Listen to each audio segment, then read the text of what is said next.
Face à ces pairs qui ont évoqué les abus de l'armée russe en Ukraine et condamné l'invasion, le ministre russe des Affaires étrangères, Sergueï Lavrov, s'est voulu on ne peut plus clair. Kiev doit son impunité à ses partenaires occidentaux, en premier lieu l'Allemagne et la France, mais aussi les États-Unis. Au lieu de pousser les autorités de Kiev à mettre en œuvre l'accord de Minsk, Berlin, Paris et Washington ont cyniquement ignoré les menaces croissantes de Kiev de résoudre le problème du Donbass par la force.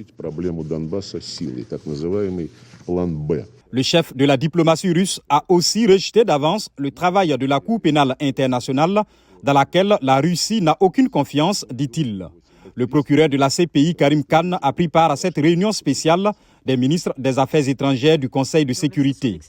Le bureau du Haut Commissariat aux droits humains dit avoir documenté l'impact inacceptable, selon lui, de cette guerre sur les droits humains. Les rapports sont un catalogue de cruautés, d'exécutions sommaires, de violences sexuelles, de tortures et d'autres traitements inhumains et dégradants contre des civils et des prisonniers de guerre. Les dernières informations concernant les fosses communes d'Izium sont extrêmement troublantes. Toutes ces accusations doivent faire l'objet d'enquêtes approfondies pour garantir la responsabilité. Mercredi, à la tribune de l'ONU, le président Joe Biden a affirmé que cette guerre a anéanti le droit de l'Ukraine à exister. Dans un message vidéo diffusé à l'âge de l'ONU, le président ukrainien Volodymyr Zelensky a déclaré qu'un crime a été commis contre l'Ukraine et les Ukrainiens réclament un juste châtiment.